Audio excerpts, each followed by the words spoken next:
8th grade. So we are going to talk about 8th grade, my oldest son, and what we did with him this year, what worked and what didn't work for him.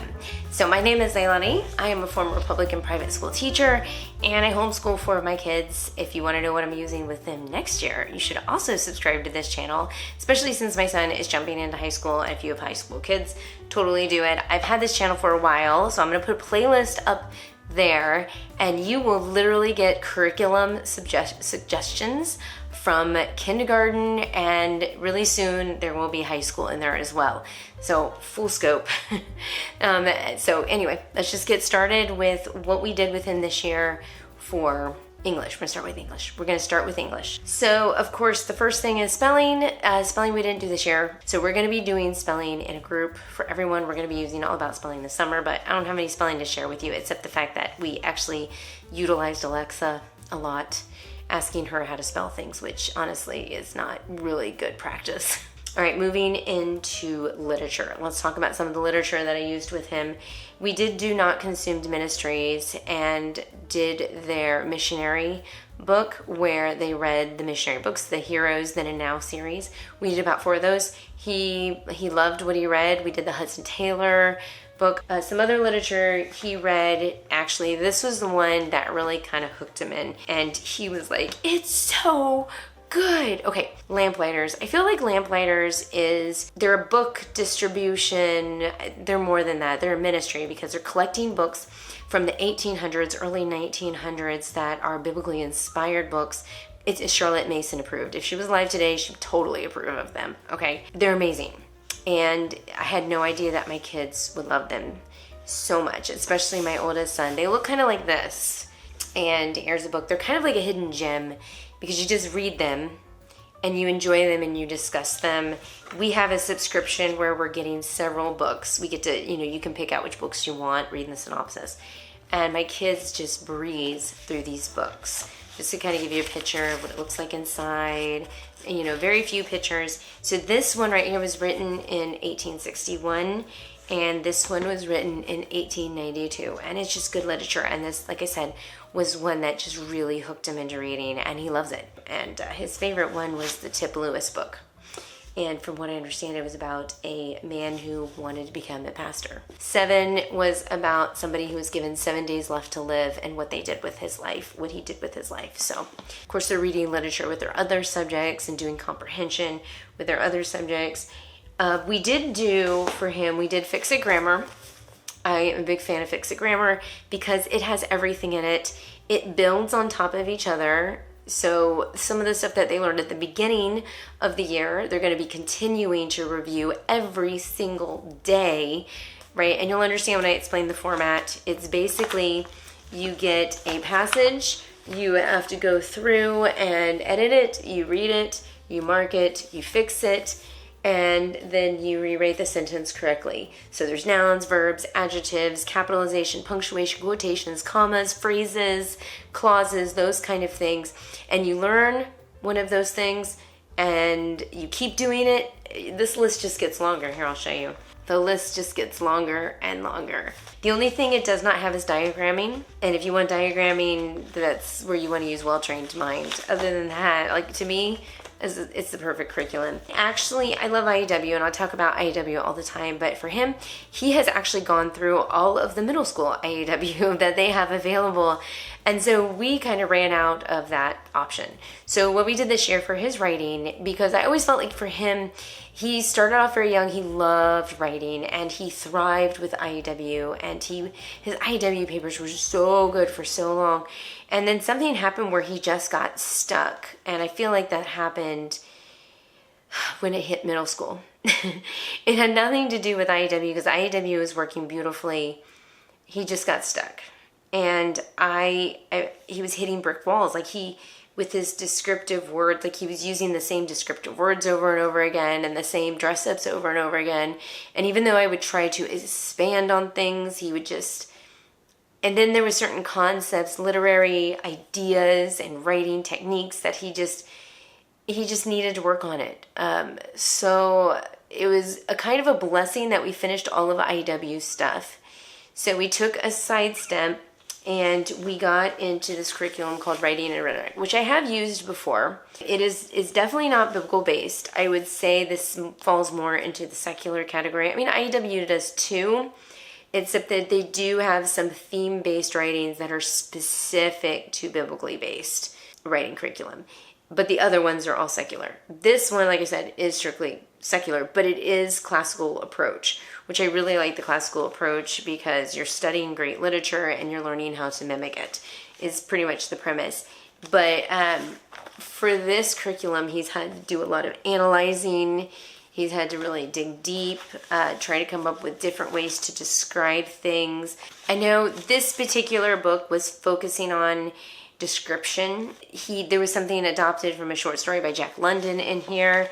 I believe there was some Sherlock Holmes in there. There was some poetry in there. He had to also do a lot of narration, which is reading the story and telling it back, answering questions, understanding some literary ideas, looking at paintings, describing paintings with different words, with different descriptive words, coming about it using all the different senses. It was very, very thorough. I'm just trying to get him over, there's like the wall of like, I don't know how to get my point across because I have a lack of vocabulary, a lack of tools, a lack of experience in doing that, and just throwing a lot of that stuff at him. So he now has tools and he now has those descriptive words and he is familiar with how certain literary techniques are used and you know, allegories and those kind of things. So this was good for him. This was very, very good for him. We actually did 2 books. We did this one and a second one. I'm playing around with like the different levels. They do on the back kind of show you all the different levels that they have. I do want to get back into IEW. Actually, I found out that IEW, you can earn college credit with IEW, so I'm going to look a little bit into that for the upcoming years. But right now we are honestly going to be sticking a little bit with writing and rhetoric. He did take a writing class at the homeschool co-op. I've been told that he was top of his class, and that's great. So I will give that, you know, we are really honing in a lot on writing, and I think it's starting to pay off. So that's writing. Now let's talk about math. So with him, we have always actually, well, not always, but I would say for at least the last 4 years, used teaching textbooks with him. We took the Iowa, I will share this with you, he took the Iowa testing and he scored at like 11th, 12th grade level, which is huge because, I mean, he's not in high school yet.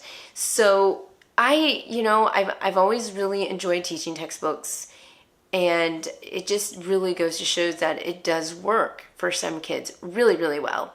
Like, it will help them understand these concepts. And he did take Algebra 1 this year, and he does say it's hard, but he's getting into, you know, those hard concepts with algebra, and he's doing well with them.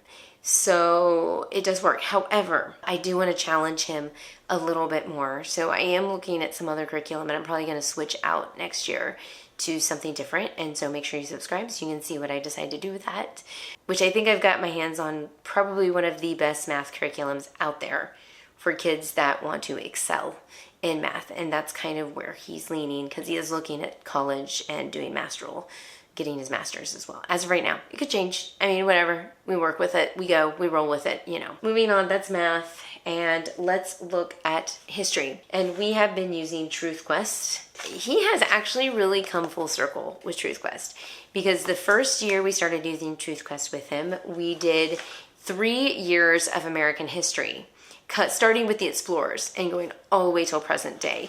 And even though it was focused on American history, you got a little bit of that world history too, because you can't study American history without knowing what's going on in China and what's going on in Russia and Europe and all those things. So that was great. He got that. And so then after we did those 3 years in elementary school, we went right back up to ancient history, ancient Egypt, ancient Greece and Rome, and then the Middle Ages. And this one is Reformation, actually Renaissance Reformation. And we end when America gets discovered and Roanoke Island, which is where he started in history. So he has come full circle with all of his histories in Truth Quest. We are not going to do Truth Quest anymore because I've loved it for all these years, but it has become a couple things. There is a lot of prep involved because you have to go through and find these different books. You don't have to use all of them, but you may want to use as many as you like. And there might be some like hidden treasures in there, but the problem is that a lot of these are out of print. They're not available at the libraries. If they're available on Amazon, they're like $50 because they're rare. Now, I am using 2005 edition. I don't know if they've updated the edition. If they have, great, this is probably not a problem. But for me, this has been a problem. I love them. It was a great run. I just don't want to spend 5 hours a month looking for books. They do have some spines that are great. And like, for example, this one has been absolutely amazing. He has read that through it. He has done really well with it. They have a book binder that goes with it. It's very interactive and it's great. So, but my Run with Truth quest is done, and next year we're gonna do something different. So I'll let you know. Science, let's get into science. So my son, we did chemistry this year, and we also did Elements of Faith, which is, actually, that's chemistry. But we did chemistry, the chemistry and physics apologia book, but we only did the chemistry section. And then we did the Elements of Faith. Elements of Faith is it's master books. And it's very like, here you go, read the book and answer the questions. And it goes through each and every one of the elements and teaches it from a biblical perspective. Very thorough, very great, but not many science experiments. That's why I did the chemistry section in the Apologia book, because it's got tons of science experiments. For him, it was great. I mean, he loved it. He read the chapters, he learned all the things, and yeah, he knows his science. So, I mean, I love Apologia. Apologia works great, and the Elements of Faith was just kind of there as a little bit of a supplement and fun because it is from a biblical perspective, and I do think it worked really well for him. And he likes it, so that doesn't hurt anything. He also did a vocabulary book called Word Roots. It is created from the Critical Thinking Company, and we did Word Roots 1.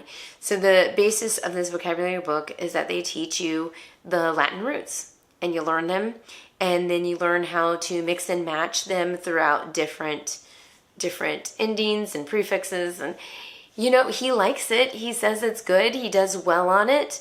Whether or not he's retaining the information, I don't really know how to assess that yet, but it seems to work fine for him. He's happy with it. For me, it does feel like a lot of busy work. But, I mean, sometimes some people learn really well with that.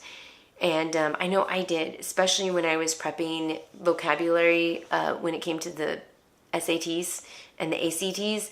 I needed a lot of that busy work and learning root words to kind of help me. And he's motivated to do really well in the SATs and ACTs because he is looking at college and looking at doing his master's degree. Other than that, Bible, he actually this year he did his bar mitzvah, and so he's really stepping up the game with knowing his Bible stuff. He does an hour with Daddy in Bible. He does, Not Consumed Ministries. We've used these books, and he did track and field this year. He's a runner. What can I say, for physical education as well as archery, and he's really good at that too. More so with track and field. That has been a blessing, but also I'm sick of driving him at 6 o'clock in the morning. That's not really curriculum, but it is a win for him because he likes it. So this just really goes to show when your child likes something, stick with it and they will excel. And something that works really well for one kid doesn't always work well for others. And I think a good example, I didn't really talk about it in this video, is teaching textbooks, because it worked phenomenally for my son, my 8th grader, but not so much for his sister, who is younger, and she's not really fond of that, of teaching textbooks in the way. She's actually requested to work more one-on-one with me. So it's just a matter of learning styles there. So I think that pretty much covers it. I will make a video. I'm really excited to talk more about these because this company is like, I feel like this is just such a hidden gem that people don't know much about them. And people do need to know about them. So I will do a video on them. Maybe I can interview somebody from there. I don't know. We'll see. I've been doing a lot of interviews lately. So make sure to check out those if you want to know more about these curriculum writers and resources as well. And of course, special needs. We always cover that on this channel. So thank you guys so much for watching, and I will see you in my next video. Bye.